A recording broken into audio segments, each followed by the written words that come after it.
الصادق الأمين ونحن على ذلك لمن الشاهدين والشاكرين والحمد لله رب العالمين. दुरूद शरीफ पर बुलंद आवाज़।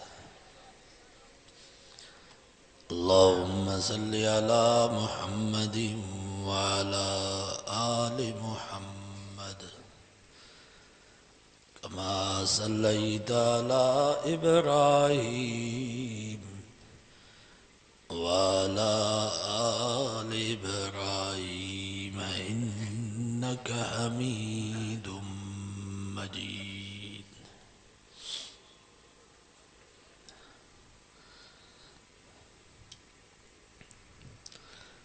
जिस तईन दुनिया में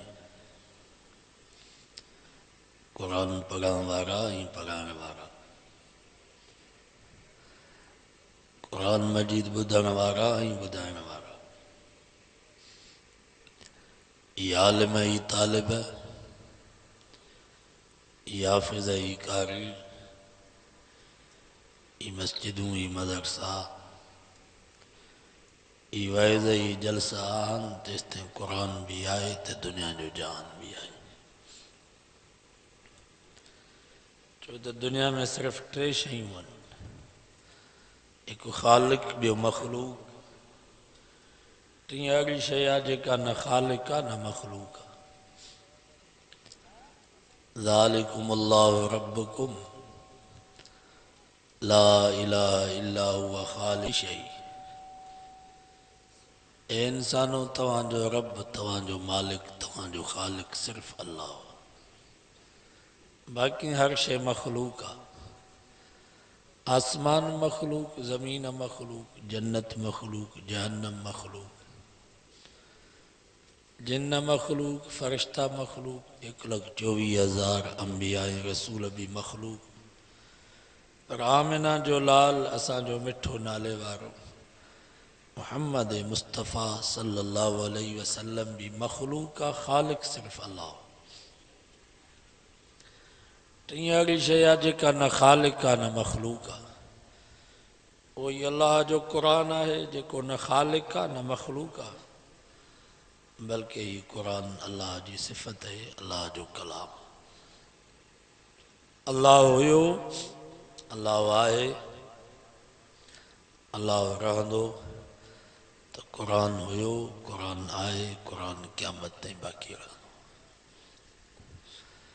हूअं भी उसूल आहे त जंहिं शइ जी निस्बत अल्लाह ॾे थींदी आहे, अल्लाह उन जी हिफ़ाज़त कंदो आहे। जीअं बैतुल्लाह माना अल्लाह जो घर। ॿुधायो, रब पंहिंजे घर जी हिफ़ाज़त कई आहे न कई? अबरा बादशाह हाथियुनि जो लश्कर काहे आयो बैतुल्लाह खे ढाहण जे लाइ। मुज़दलिफ़े जी हद पूरी थींदी आहे त वरी मिना शुरू थींदी आहे। हिते हिकिड़ी वादी आहे मुहसन, हिते अची अबरा जो लश्कर बीठो। साईं जन जे ॾाॾे हज़रत ख़्वाजा अब्दुल मुतलिब जा उठ पिया चरनि। फ़ौजिन उन्हनि उठनि खे ॿधो।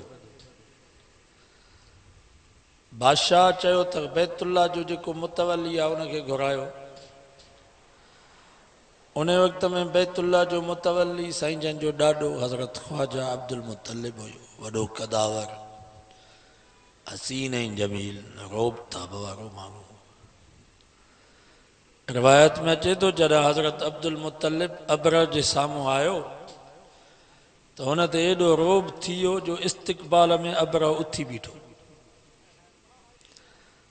त अबरा बादशाह हज़रत ख़्वाजा अब्दुल मुतलिब खे चयो, जनाब, असांजो मक़सदु मके जे माण्हुनि सां जहिड़ो न आहे, मके जे अवाम सां असांजी दुश्मनी न आहे, असांजो जहिड़ो बैतुल्लाह सां आहे। बस बैतुल्लाह ढाहे असां साॻो यमन वापसि हलिया वेंदासीं। जेको रुकावट बणिबो असां उनखे मारींदासीं। त हज़रत ख्वाजा अब्दुल मुतलिब फरमायो, जनाब, तुझे फौजन मुझा उठ बदान मेहरबानी कयो मुखे पंजा उठ वापस कयो। अबरा हैरान थियो ये बैतुल्ला जो मुतवली इनके बैतुल्ला जो फिक्र ना है इनके उठन जो फिक्र है। तो उन्हें वक्त में जनाब हजरत ख्वाजा अब्दुल मुत्तलिब अबरा बादशाह के जेके लफ्ज चया हुए सोन जे पानी जे लिखण जे काबिल हन।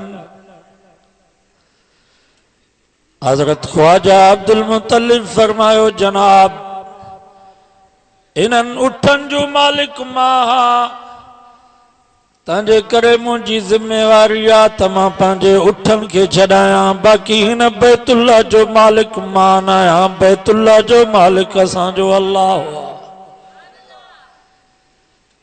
रब पंहिंजे घर जी हिफ़ाज़त पाण कंदो। ॿुधायो मुसलमानो रब पंहिंजे घर जी हिफ़ाज़त कई या न कई? कुरान मजीद में अल्लाह से फरमायो अलम तर कैफ फ़अल रब्बुक बिअस्हाबिल फील अलम यजअल कैदहुम फी तज़लील व अरसल अलैहिम तैरन अबाबील तरमीहिम बिहिजारतिन मिन सिज्जील फजअलहुम कअस्फिम मअकूल। सब चो सुभान अल्लाह। रब फरमायो जना अबर बादशाह हाथन जो लश्कर काए आयो बैतुल्ला के ढाण जे ला। फरमाई पो उन जे मुकाबले में मां रब पाण हेठ लही कोन आयुसि। का फरिश्तन जी तरबियत फौज उन जे मुकाबले में न आई। या अल्लाह भला करो तुझो लश्कर हो। अल्लाह से फरमायो वमा यालम जुनूद रब्बिक इल्ला हू। मां रब जा तक केतरा ही लश्कर हन।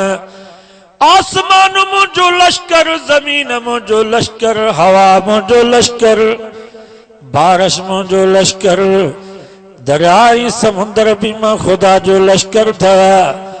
बाह भी मुझो लश्कर था, केलू माकोड़ा भी मुझो लश्कर था, पखी परिंदा भी मुझो लश्कर था, मच्छर भी मां खुदा जो लश्कर था।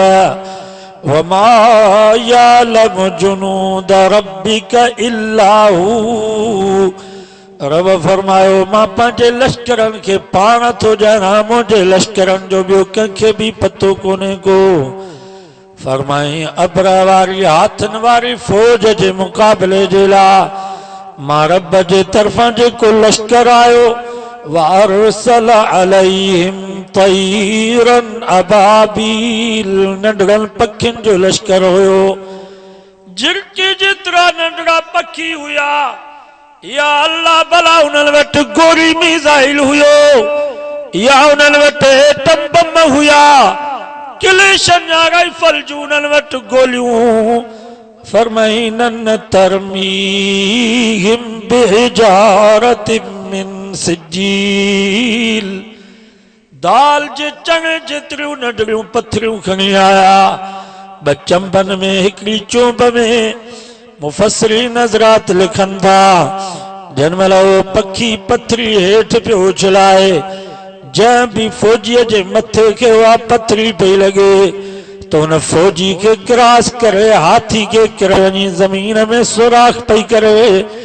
फजअलहुम कअस्फिम माकूल। रब फरमायो मां उन ताकतवर हाथन वारी फौज के इए करे छजो मान जियां ओलड़ गाह हुजे। ॿुधायो रब पंहिंजे घर जी हिफ़ाज़त कई या न कई? रसूलुल्लाह माना अल्लाह जो रसूल जियां बैतुल्ला जी रब हिफ़ाज़त कई पंहिंजे रसूल जी भी रब हिफ़ाज़त कई। दारुल नदवा में इजलास पियो हले। हिकिड़े वॾेरे चयो त मोहम्मद मुस्तफ़ा खे जेल में विझोस। ॿिए वॾेरे चयो न बाबा मोहम्मद मुस्तफ़ा खे मके मां कढो। रईस अबू जहल चयो मोहम्मद मुस्तफ़ा के क़त्ल कयो। सभीन सरदारन जूं ताड़ियूं अजी वयूं, करारदाद मुरतब थी वई। रोज रात सब सरदार गॾिजी करे बैते नबूवत ते हमलो कंदासीं, मोहम्मद मुस्तफ़ा के क़त्ल कंदासीं। कुरैश सभीन सरदारन सां त जहिड़ो कोन कंदा। पछाड़ीअ में फैसले ते आया त दियत ॾेई जान छॾाए वेंदासीं। अल्लाहु अकबर। अल्लाह ताला जिब्रील के हुक्म कयो, जिब्रील वञ मुंहिंजे महबूब खे चओ, वइज़ यमकुरु बिकल्लज़ीन कफ़रू लियुस्बितूक औ यक़्तुलूक औ युख़रिजूक वयमकुरून वयमकुरुल्लाह। ओ मुंहिंजा महबूब, मक्के में दारुल नदवा में तुझे खिलाफ इजलास पियो हले। हिकड़ा वडेरा था चवन त मोहम्मद मुस्तफ़ा के जेल में विझोस, ॿिया था चवन त मोहम्मद मुस्तफ़ा के मक्के मां कढो, टिया सरदार था चवन त मोहम्मद मुस्तफ़ा के क़त्ल कयो। ओ मुंहिंजा महबूब, इन गाल ते सब मुत्तफ़िक थी चुका हन, फैसलो महफूज थी वियो आ। अज जो अॼु रात तुझे घर ते हमलो थियण वारो आ, पर मुंहिंजा सोना परेशान न थी। वयमकुरून, मक्के जे सरदारन त फैसलो कयो आ त मोहम्मद ऐं उन जी जमात खे खत्म कंदासीं, पर वयमकुरुल्लाह, मां रब फैसलो करे छॾियो आ त मोहम्मद ऐं उन जी जमात खे सॼी दुनिया ते गालिब कंदुसि। सब सरदार रात जो तलवारूं खणी अचे साईं जन जी घर जे ॿाहिरां मुहाज़रो करे बीह रहा। अल्लाह साईं फरमा, मुंहिंजा महबूब ॿाहिरि निकिर। या अल्लाह, मां किथों निकिरां, गिराट जेतिरी भी जाइ खे। फरमाई, वल्लाहु यासिमुका मिनन्नास, ओ मुंहिंजा महबूब तुंहिंजी हिफ़ाज़त करण वारो मां।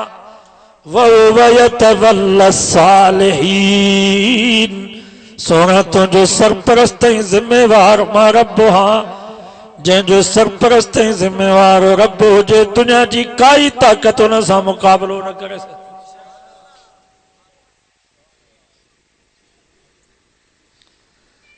नजूमिल फिरौन खे चयो, फिरौन, इन तुंहिंजे मुल्क में हिकिड़ो ॿार पैदा थींदो जेको तोखे भी खत्म कंदो, तुझी बादशाही के भी खत्म कंदो।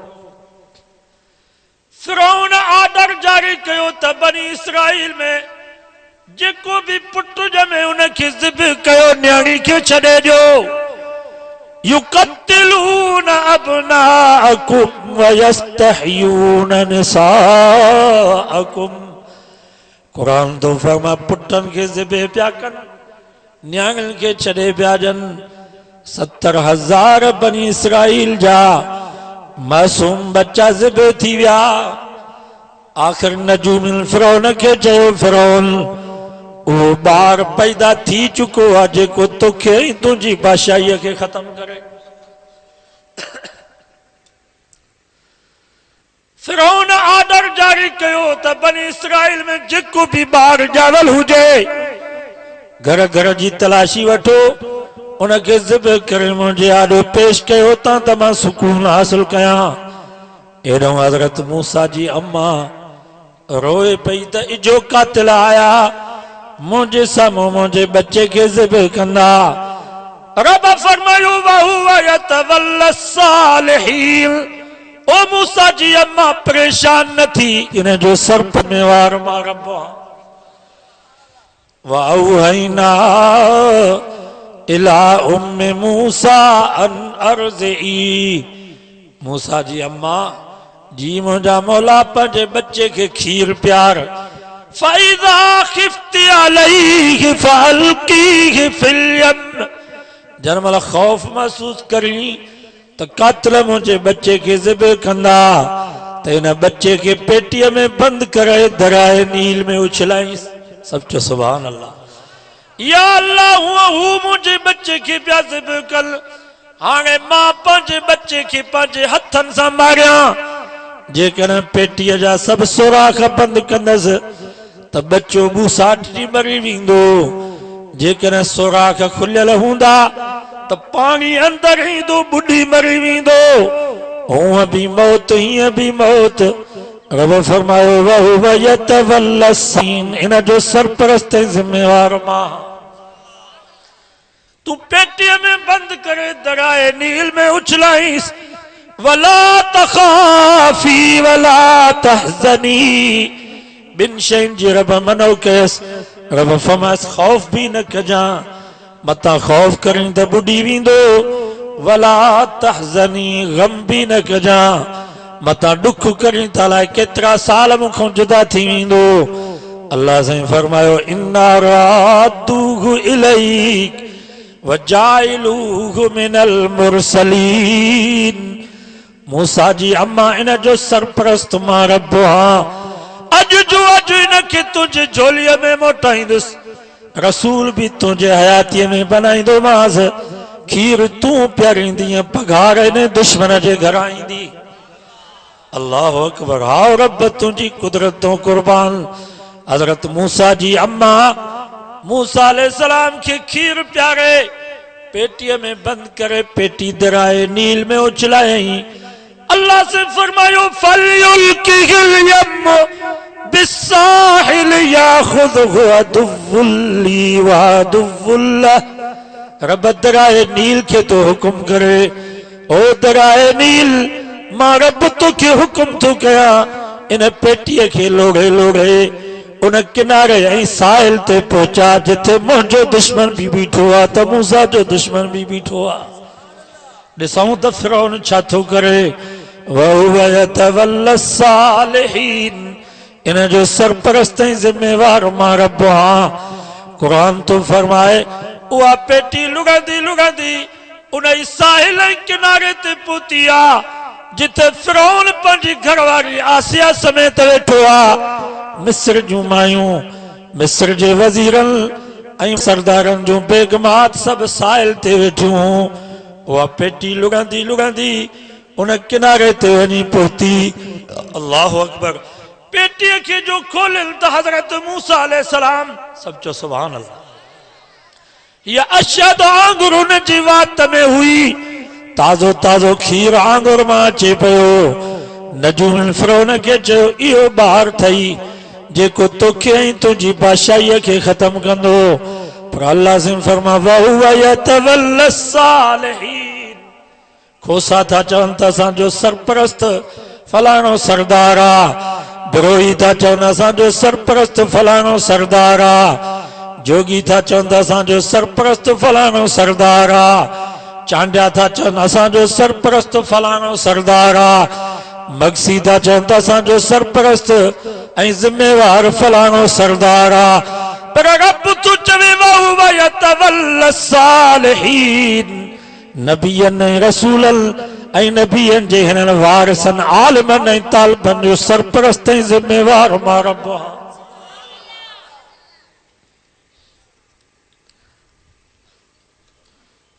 जंहिंजो सरपरस्त ऐं जिम्मेवार रब हुजे उन सां केरु मुक़ाबिलो करे सघे?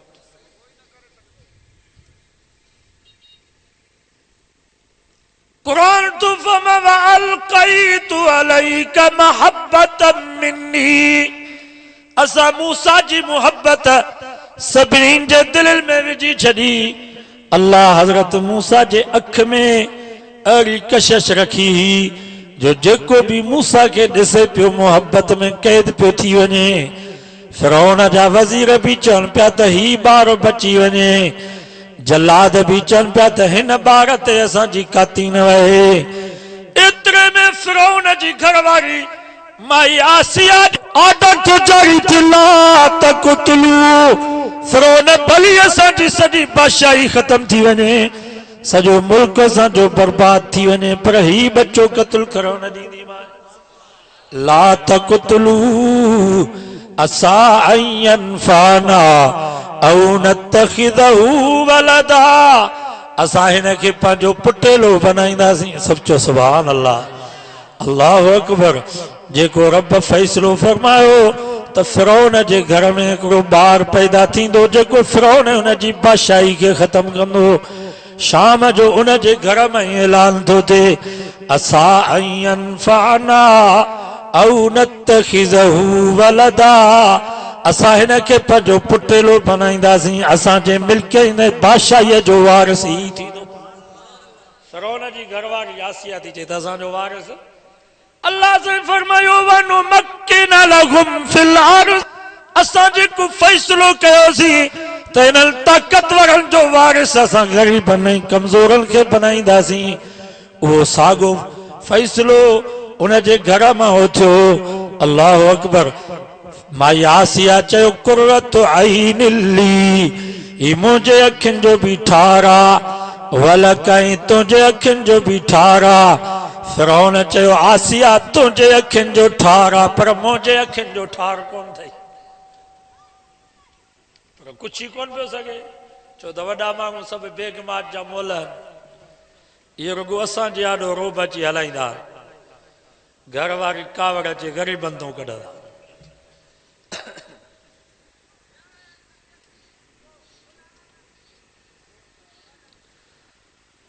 हज़रत मूसा अलैहिस्सलाम रोए पियो, मूसा जो रोअण कंहिंखां बर्दाश्त न पियो थिए।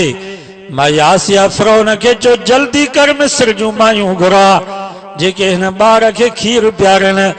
आर्डर जारी थियो त जेके बि मिस्र में दायूं खीर प्यारा वारियूं आहिनि जल्दी पहुची वञनि।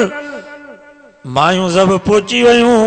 हेॾो रब हज़रत मूसा खे फरमायो वहरमना अलैहिल मराज़िअ मिन क़ब्ल, सचो सुभान अल्लाह। ओ मूसा खबरदार, तोखे कंहिं बि माईअ जो खीर पीअणो न आहे। सभिनी माई दाइन जो खीर मां तोते हराम करे छॾियो आहे। मां फ़ैसिलो कयो आहे त तोखे खीर पंहिंजी जीजल अम्मा जो पियारींदुसि।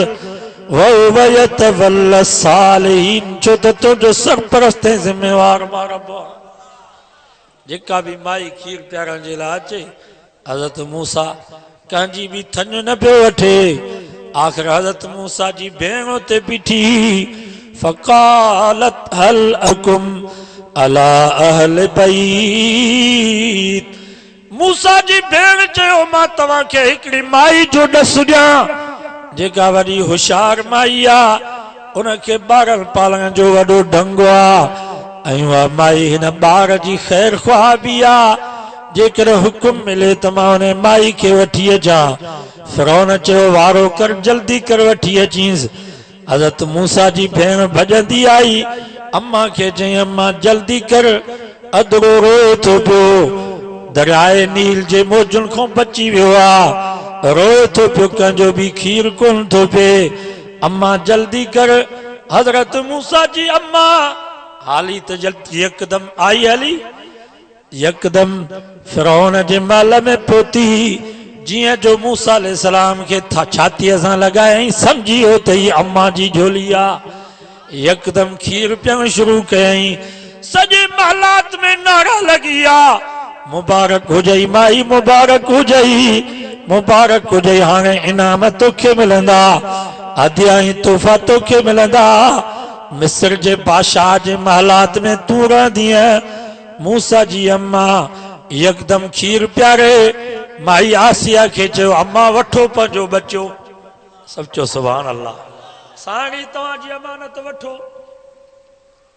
माई आसिया चयो न अम्मा तोखे हिते रहणो आहे, जेको मां खाईंदसि उहो तूं खाईंदीअ, जेके लटा मां पाईंदसि उहे तोखे पाराईंदसि। जंहिं हिंदोरे में मां लुॾंदसि उन हिंदोरे में तोखे लोॾियो ईंदो। जेके बानियूं मुंहिंजी ख़िदमत कंदियूं उहे बानियूं तुंहिंजी बि ख़िदमत कंदियूं। पर हज़रत मूसा जी अम्मा चयो न मां मूंखे हिते महलनि में मज़ो किथे ईंदो, मुंहिंजे लाइ कखाई झूपड़ी तुंहिंजे महलातनि खां 1000 दफ़ा भली। लौला अरबतना अला क़ल्बिहा, रब फरमायो मूसा जे अम्मा जे दिल के असां मज़बूत कयोसीं। पंहिंजे बच्चे के खीर प्यारे महलात के छॾे पंहिंजे कखाई झूपड़ी में अचे पहुती। अल्लाह अकबर। वरी जो मूसा अलैहिस्सलाम रोअण शुरू कयो त माई आसिया हजरत मूसा के पंहिंजे सीने सां लगायो। माई आसिया आडो सब मिस्र जूं औरतूं, मिस्र जूं बेगमात, मिस्र जूं बीबियूं बीबी आसिया जे पोयां बीबी आसिया हजरत मूसा के खणी सिधो अचे हजरत मूसा जी अम्मा जे झूपड़ी में पहुती। उते बीबी आसिया मूसा जी अम्मा के मिनथू थी करे, ओ अम्मा असां ते रहम नथो अचे, भला हिन बच्चे ते त रहम कर। जेकर उते महलात में तू न थी रही, भला इते पंहिंजे झूपड़ी में हिन बच्चे के खीर प्यार तुंहिंजो खो असां ते, लटो कपिड़ो असां ते, खाधो पीतो असां ते, जेको वज़ीफ़ो चवंदी ओ वज़ीफ़ो तोखे हिते मिलंदो। अल्लाह से फरमायो वहुवा यतवल्ला सालिहीन, जंहिंजो सरपरस्त ज़िम्मेवार मां रब हूंदो आहे उनखे ईअं पालाईंदो।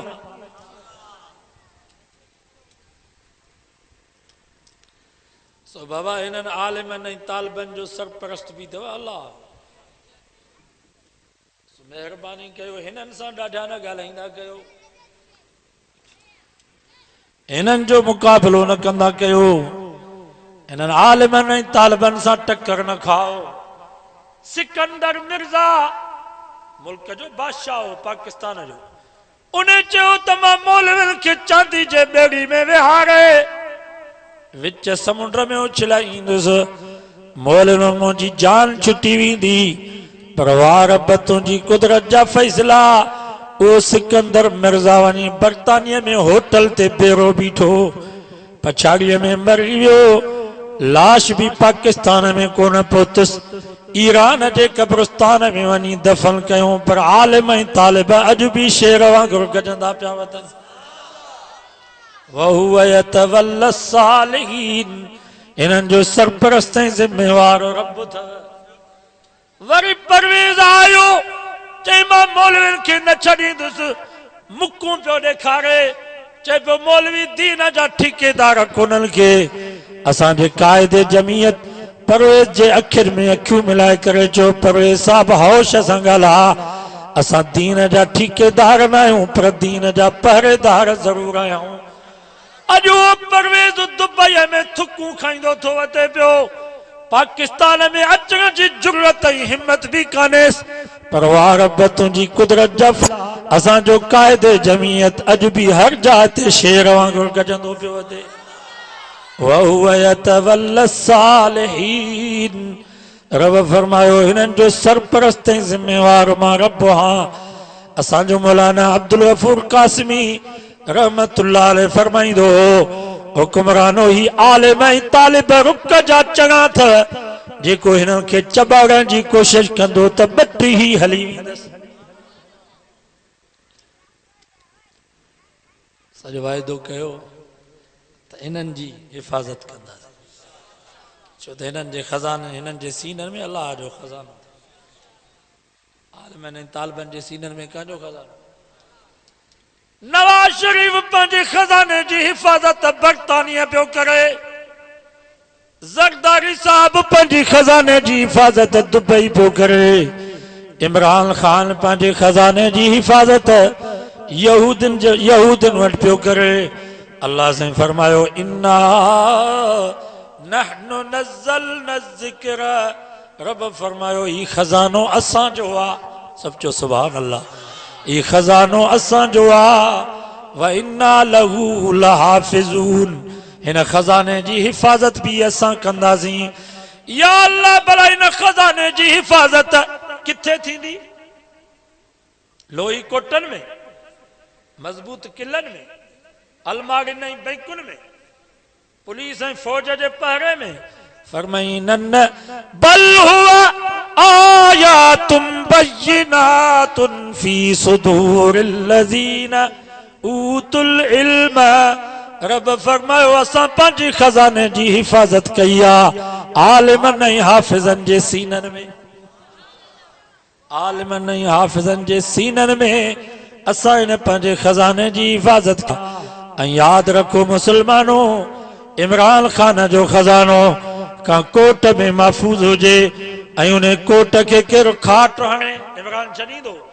नवाज शरीफ जो खज़ानो का लोह जी अलमारी में महफूज हुजे ऐं उन जे कुल्फ के केर चोर भञे नवाज शरीफ छॾींदुसि ज़रदारी जो खजानो का पुलिस ऐं फौज जे पहरे में महफूज हुजे ऐं उन पहरेदार के केर गोली हणे ज़रदारी छॾींदुसि अल्लाह से फरमायो दुनिया जा इंसानो मां अल्लाह जो खजानो इन्हनि हाफ़िज़नि ऐं आलिमनि जे सीननि में महफूज अथव जेको इन्हनि खे खाट हणण जी कोशिश कंदो मां रब न छॾींदोसांसि मां रब न छॾींदोसांसि मन आदाली वलियल फ़क़त आज़मतुहु बिल हर्ब रब फरमायो जेको मुंहिंजे दोस्तनि सां झेड़ो कंदो मां ख़ुदा जो उन्हनि सां झेड़ो आहे असांजा हज़रत साईं लाहौरी रहमतुल्लाह अलैहि उन्हनि हिकिड़ो वाक़ियो बयानु कयो ख़ुदामुद्दीन रिसालो हुन में त हिकिड़ो मजज़ूब दरवेश अल्लाह जो वली वञे पियो रस्ते सां मजज़ूब हुनखे चइबो आहे जंहिंजो दुनिया सां तालुक न हुजे जंहिंजो दुनिया सां तालुक न हुजे बाक़ी इहो मजज़ूब कोन अथव मता तव्हां सम्झो त ख़ैर में मशा जंहिंजा लटा फाटल भरिसां ख़ैर छा लटा फाटल भरिसां केरु वेहे त डपु पई अचे ज़िंदगीअ में कंहिं वॻो कोन वठी ॾिनसि मरण खां पोइ कुबा वेठा ज़िंदगी में केरु गॾु वेहण जे लाइ तयारु कोन्हे हाणे कबर ते सभु झुकिया केरु गॾु वेहंदोसि ख़ुदा जा वली चङा थींदा आहिनि जेके इश्क में चङा थी वञनि आहिनि माण्हू चवंदा वली ई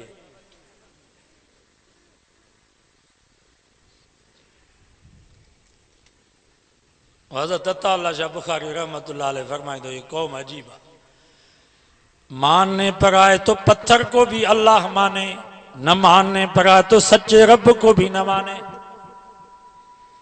मञण ते अचे त चरे फ़कीर जी भी पूजा कनि न मञण ते अचनि तो ख़ुदा जे दर ते भी न अचनि ऐं मुशरिक जो जहिड़ो ख़ुदा सां मुशरिक जो जहिड़ो कैसा अल्लाह मुक़ाबिलो मुशरिक जो रब सां तव्हां हिते ई ॾिसो हिते दरगाह हूंदी हुते मस्जिद हूंदी मस्जिद में गारो लॻो पियो हूंदो दरगाह ते टाइल ऐं मार्बल लॻी पई आहे या न मस्जिद में ॾीए ॿारनि जे लाइ तेल कोन्हे को दरगाह ते 100 बतियूं पयूं ॿरनि आहे या न मस्जिद में नुखाई तॾो कोन्हे को दरगाह में गिलम ऐं गालीचा विछाया पिया आहिनि मस्जिद में वेंदा त कंधु मथे आकर ऐं गुरूर तकबुर किथे आहे मुला हिकु त वेंदा ई कोन वेंदा त चवंदा मुला किथे आहे दरगाह ते वेंदा त आख़िरी गेट खां गीसियूं ॾेई वेंदा आहे या ग़लति थो चवां कबर जी त पूजा कंदा पर मुजावर जे हथनि खे बि चुमियूं ॾींदा और साईं सेवक साईं जी दरगाह ते हिकिड़ो हूंदो वांगियो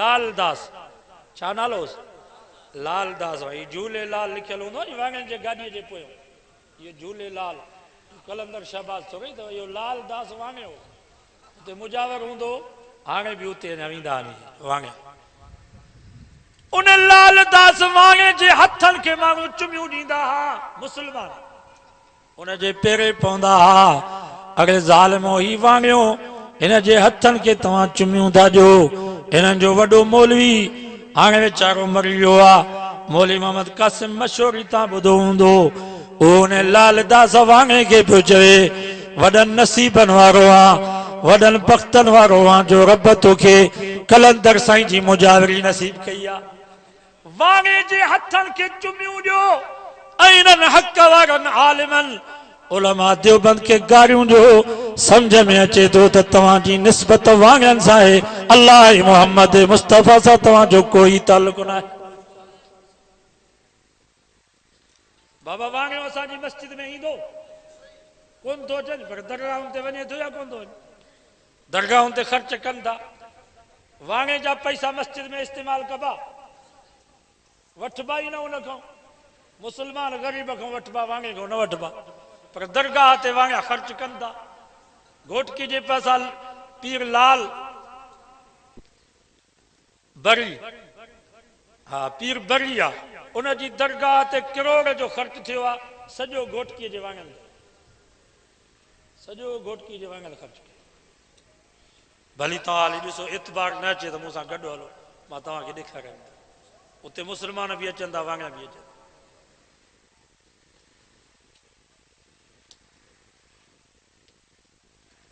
मालूम थियो त मुशरिक जे दिल में ख़ुदा जी मोहब्बत न हूंदी आहे।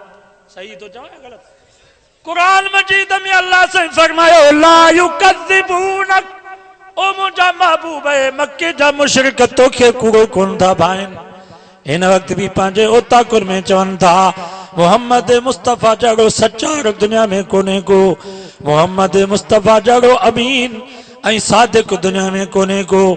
नबी साईं वटि पंहिंजूं अमानतूं रखी वेंदा या न? नबी साईं हिजरत पिया कनि, हज़रत अली साईं ॾिनऊं या न त ही फलाणे काफ़िर जी अमानत, ही फलाणे काफ़िर जी अमानत। अमीन समझन पिया। अल्लाह साईं फरमा मुंहिंजा महबूब इन्हनि जी तोसां दुश्मनी कान्हे का, इन्हनि जो मां रब सां जहिड़ो आहे, रब सां इन्हनि जो मुक़ाबिलो आहे।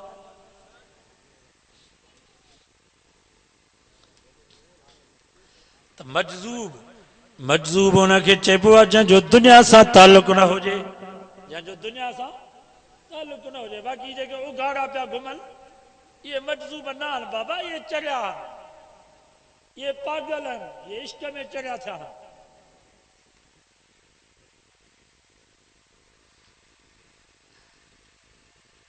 हिकिड़ो हूंदो हो चरियो, सखर वारे जो नालो छा हो? सखर वारो काज़ी बाबा, उघाड़ो हूंदो, सभिनी खे ख़बर आहे उघाड़ो हूंदो, का शइ हुनजे जिस्म ते न हो। ॿियो अहिड़ो काज़ी बाबा वरी हैदराबाद स्टेशन ते हूंदो, हज़रत साईं ताज मामू शाम रोटी रहमतुल्लाह अलैह जे ज़माने।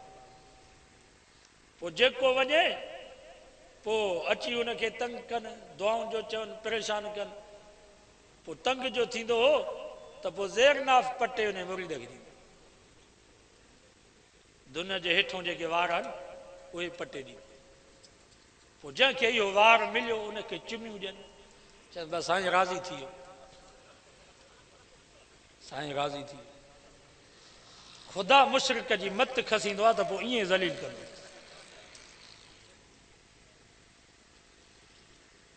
छा कयूं, ॻाल्हियूं ॿुधाइण जहिड़ियूं कोन्हनि के, पर हाणे असां न ॿुधाईंदासीं त केरु तव्हांखे ॿुधाए। हज़रत साईं ताज मामू शाह अमरोटी रहमतुल्लाह अलैह खे ख़बर पई अथव चरियो आहे उते ज़ेरनाफ़ पटे थो माण्हुनि खे जे। साईं अमरोटी रहमतुल्लाह अलैह उतां रोड स्टेशन तां चढ़िया गाॾी ते, हुनखे बि ख़बर जवान अचे थो, ॿुधायोसि। पोइ हमराह उथियो, दुकानदार खे जीअं वारो कर गोॾ मूंखे ॾे, गोॾ वरितई, परेशान वेहे कोन पियो। माण्हुनि चयो भेण हिनखे छा थी वियो आहे काज़ी बाबा खे, इहो कॾहिं उथियो कोन, अॼु उथियो आहे, अॼु शायदि आख़िरी ॾींहुं अथसि, परेशान हुजे त बुज़ुर्ग थो अचे अमरोटी अलाए छा असरु कंदो मुंहिंजो। हज़रत साईं ताज मामू शाह अमरोटी रहमतुल्लाह अलैह स्टेशन खां लही उन काज़ी बाबा वटि आया, उनखे कन मां पकड़े चमाट हणी करे चयूं अड़े बेवकूफ़, तोखे छा थी वियो आहे जो माण्हुनि खे ज़ेरनाफ़ पटे थो ॾीं? त उन चरे काज़ी बाबा रोई करे चयो मुंहिंजा अमरोटी, जेको अल्लाह जो दर छॾे करे मूं उघाड़े फ़क़ीर ॾे ईंदो त मूंखे त इन खां सवाइ ॿी का शइ कान्हे का, न मूं वटि पैसो न पाई, न दुनिया न दौलत, न लटो न कपिड़ो, पाण खे बि लटो कोन्हे को, पोइ इहो न ॼाण त ॿियो छा। क़ुरान मजीद मुंहिंजे साम्हूं पियो कूड़ो जो ख़ुदा मुंहिंजो माफ़।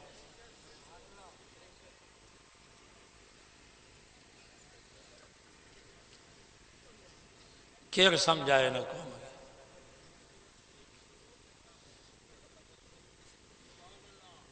नवाब शाह में को उघाड़ो हूंदो, उघाड़ो पियो घुमे सॼो ॾींहुं, चङा भला माण्हू ज़ालूं वठी करे हुनजे आॾो अची बीहे, हुनखे ॿाहूं ॿधनि सां। अॼोके दौर में माण्हू वली हुनखे चवनि था जंहिंखे हिकिड़ो चोलो पातल हुजे चवंदा आहियो अधु वली आहे, जेको सॼा लटा लाहे करे घुमे चवंदा आहियो पोतल सरकार आहे। मां तव्हां खां पुछां थो साईं ख़ैर शाह वटि हुयो छा? कड़ी करामत तव्हां ॾिठी सघो घणा पाकेटनि जा पाकेट सिगरेट पीअंदो या करामत हुई इस्तिंजा कोन कंदो पाकाई कोन कंदो पेशाब करे त कुते वांगुरु ईअं मुटी छॾे कज़ा हाजत करे त पाकाई न करे या करामत अस खुदा जो ख़ौफ़ कयो मजज़ूब उनखे चइबो आहे जंहिंजो दुनिया सां तालुक न हुजे उनजो तालुक रब सां हूंदो आहे अल्लाह अकबर हो मजज़ूब वञे पियो रस्ते सां हिकिड़ो मर्द हुयो बि उनजी महबूबा रस्ते ते बीठी घरवारी हुजेसि या मजज़ूब जीअं जो तां गुज़र कयो त पाणीअ जूं फुरगियूं उन माईअ जे लटनि खे लॻियूं त उन माई जे दोस्त उन मजज़ूब खे वञी धक हयां त तो मुंहिंजी महबूबा जा लटा ख़राब कया आहिनि जीअं जो वापसि मोटियो त ऊंधो थी वञी किरियो ज़ुबान कुते वांगुरु ॿाहिरि निकिरी आयसि ईअं पियो फतके जीअं मच्छी आहे त उन माई उन मजज़ूब अल्लाह जे वली खे वञी चयो साईं मुंहिंजे दोस्त खे माफ़ कयो बुज़ुर्ग फरमायो अम्मा मां छा कयो आहे जो मां माफ़ कयांसि माई चयो सभु कुझु तो कयो आहे बुज़ुर्ग फरमायो मां कोन कयो आहे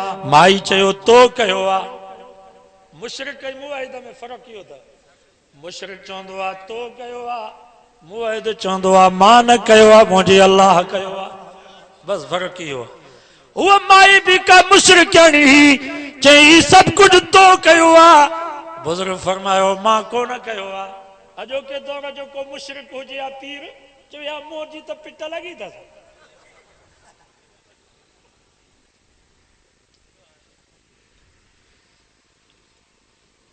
हिनखे जेको 100 रुपया नथो ॾिए नी गाॾी अॻिते वई पंचर थी पई चवंदो मुंहिंजी पिट लॻी अथसि हीउ मुशरिक अहिड़ो हरामी आहे जो 100 रुपए जे करे गाॾियूं पियो पंचर करे ख़ुदा जा वली आहिनि खे 5 रुपया न मिलंदा आहिनि त गाॾियूं कल्टी कर ख़ुदा जा वली इंतकाम वठंदा उन बुज़ुर्ग फरमायो अम्मा मां कोन कयो आहे त माई परेशान थी करे चयो बाक़ी मुंहिंजे दोस्त जो ही बुरो हशर कंहिं कयो आहे त उन बुज़ुर्ग फरमायो अम्मा जॾहिं तुंहिंजे लटनि खे पाणीअ जूं फुरगियूं लॻियूं त तुंहिंजे दोस्त खे कावड़ लॻी उन चे मूंखे धक हयां त मुंहिंजो बि हिकिड़ो दोस्त अथई सभु सुभान अल्लाह मुंहिंजो बि हिकिड़ो यार अथई जॾहिं तुंहिंजो दोस्त तुंहिंजे लटनि ते पाणीअ जूं फुरगियूं बर्दाश्त नथो करे सघे त मुंहिंजो दोस्त मूं ते धक कीअं बर्दाश्त कंदो तुंहिंजे इन दोस्त जो इहो हशर मां कोन कयो आहे मुंहिंजे दोस्त कयो अथसि मां त माफ़ कयो मांसि हाणे पंहिंजे दोस्त खे चयो त मुंहिंजे यार खां माफ़ी वठ तो दुनिया जा मुसलमानों असां मौलवी कमजोर असां तालिब कमजोर चंदा करे मदरसा पिया हलायूं भली आलमन जे खून सां पाकिस्तान जा रोड ऐं रस्ता रंगीन बनायो भली आलमन खे जेल में विझो भली मदरसन ते पाबंदी लगायो असां कमजोर आहियूं पर असांजो यार कमजोर कोन अथव इन बत्श रब्बिक लशदीद रब फरमायो मां हाली ढर ॾींदो आहियां पर जंहिं महिल पंहिंजे दोस्तनि जे दुश्मननि खे पकड़ियुमि त पोइ न अमेरिका जान छॾाए सघंदुनि न बर्तानिया जान छॾाए सघंदुनि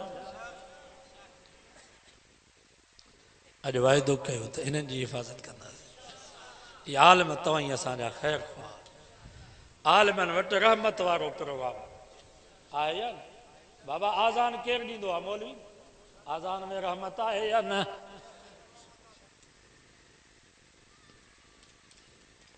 कुरान मजीद केरु पढ़ाईंदो आहे ही मौलवी सुबुह जो ॾिसूं था हाल ॻोठनि में नंढड़ा नंढड़ा मासूम ॿार कुरान मजीद पिया था पढ़नि निकिरूं था त को किथे मदरसो को किथे मदरसो वरी ॻोठनि में था वञूं त उते बि नंढड़ा ॿार पिया था पढ़नि हदीस में अचे थो अल्लाह ताला फ़रिश्ते खे मोकिलियो त फलाणे ॻोठ जी चकी मथे खणी करे ऊंधो सटीण उहो फ़रिश्तो जो आयो ॾिठई त हिकिड़ो नंढड़ो बचड़ो आहे जेको पढ़े थो पियो बिस्मिल्लाहिर रहमानिर रहीम फ़रिश्ते अर्ज़ कयो या अल्लाह तुंहिंजो त हुकुम हुयो पर हिन ॻोठ में हिकिड़ो नंढड़ो बचड़ो आहे जेको तुंहिंजो नालो थो वठे जेको तुंहिंजो क़ुरान थो पढ़े पियो रब फरमायो बसि हिन नंढड़े बच्चे जे बिस्मिल्लाह पढ़ण जे करे 40 साल हिन ॻोठ तो अज़ाब टारे थो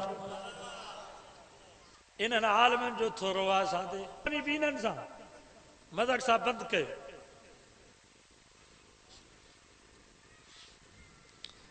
कुरान मजीद पढ़ाइण वारा केरु आहिनि? आलिम। आज़ान ॾियण वारा केरु आहिनि? आलिम। जनाज़ो पढ़ाइण वारा केरु आहिनि? आलिम। ही वाइज़ दीन जी दावत ॾियण वारा केरु आहिनि? आलिमनि। त आलिमनि वटि रहमत वारो प्रोग्राम आहे नी। मुल्क जा क़ौम जा ख़ैर ख़्वाह आलिम।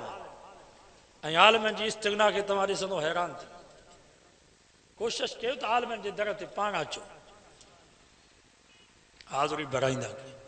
बादशाह हुयो हज़रत इमाम बुखारी रहमतुल्लाह अलैह खे चई त मुंहिंजे बच्चे खे हिते बादशाही महल में इते हदीस पढ़ाए वञ। अल्लाहु अकबर।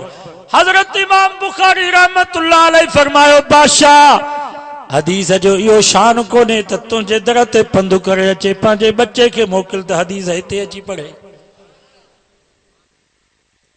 या आलिम। बादशाह चयो ठीकु आहे, भला मां पंहिंजे बच्चे खे ॾाई तुंहिंजे मदरसे में छॾींदुसि, पर मुंहिंजे बच्चे खे अलॻि सबक़ ॾे। इहे जेके ग़रीब मिसकीन तालिब आहिनि इन्हनि सां गॾु मुंहिंजे बच्चे खे न विहार। माना उन वक़्त खां वठी बादशाह जो नज़रियो ॾिस। पर हज़रत इमाम बुखारी रहमतुल्लाह अलैह फरमायो, जिथे ग़रीब मिसकीन मज़दूर ओ ताक़त दिले भरण वारे ग़रीब जो बच्चो पढ़ंदो तो बादशाह जो बच्चो भी उन्हनि ग़रीबनि सां गॾु पढ़ंदो। मां एतिरो वांदो कोन आहे जो तुंहिंजे बच्चे खे अलॻि पढ़ायां।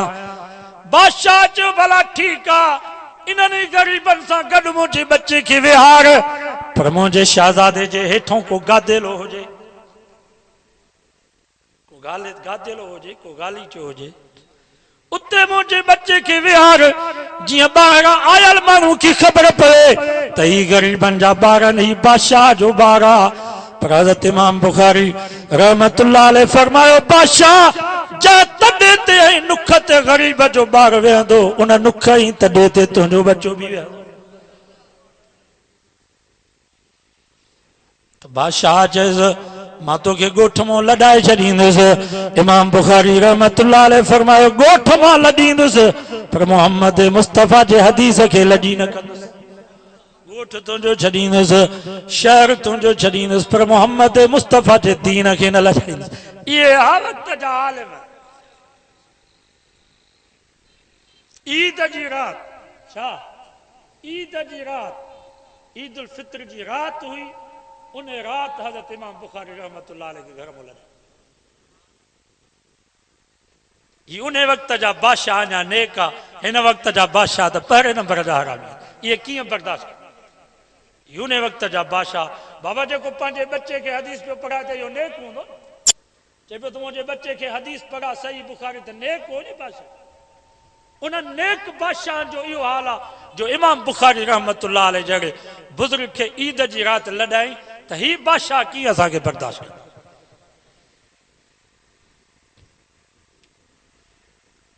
हिन वक़्तु बि सुठो इहो आहे त असां पंहिंजे बच्चनि खे छॾियूं मदरसे। ट्यूशन जे लाइ मौलवीअ खे न घुरायो पंहिंजे ओताक।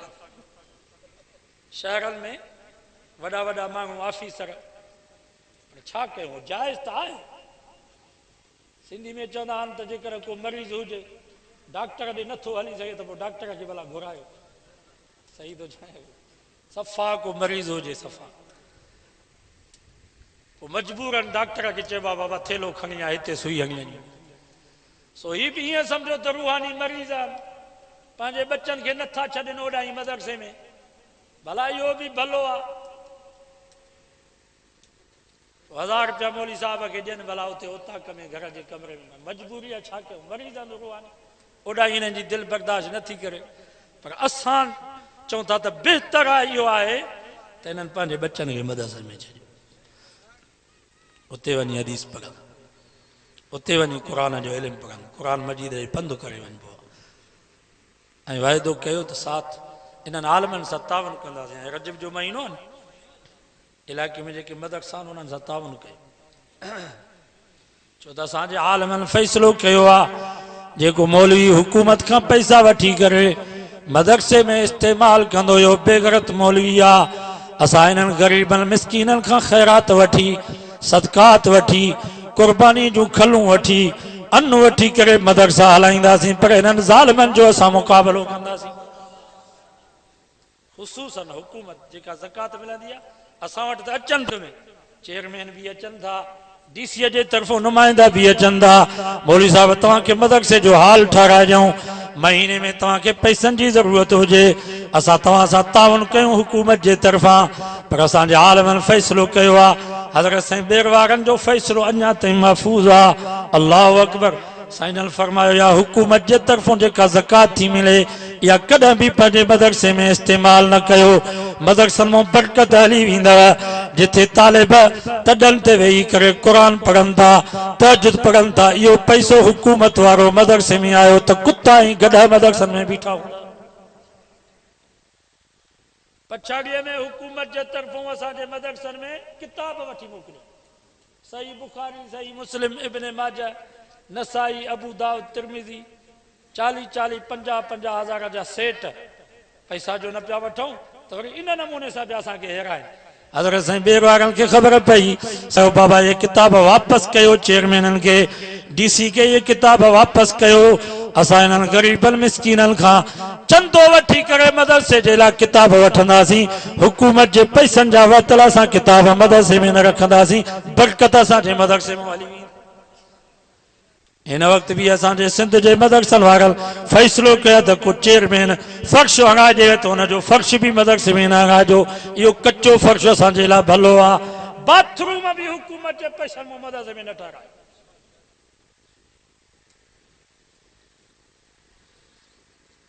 हुनजो नतीजो आहे त इल्मु उलमा देवबंद वटि महफ़ूज़ हिन वक़्तु तव्हां किथे बि वेंदव कंडियारे में हालांकि बरेलीअ जो मर्कज़ आहे वॾी दरगाह अथनि पर कंहिं मसइले में मुंझंदा त फ़तवा उलमा देवबंद ठट्टो बरेलीअ जो मर्कज़ आहे उते उन्हनि वटि इल्मु कोन्हे को का फ़तवा वठणी अथनि त बाबुल इस्लाम साईं मौलाना मोहम्मद इब्राहिम ठट्टे वारो मुफ्ती अहमद सुमरो उते ईंदा हुननि वटि को आलिम कोन्हे जेको उन्हनि खे फ़तवा ॾे।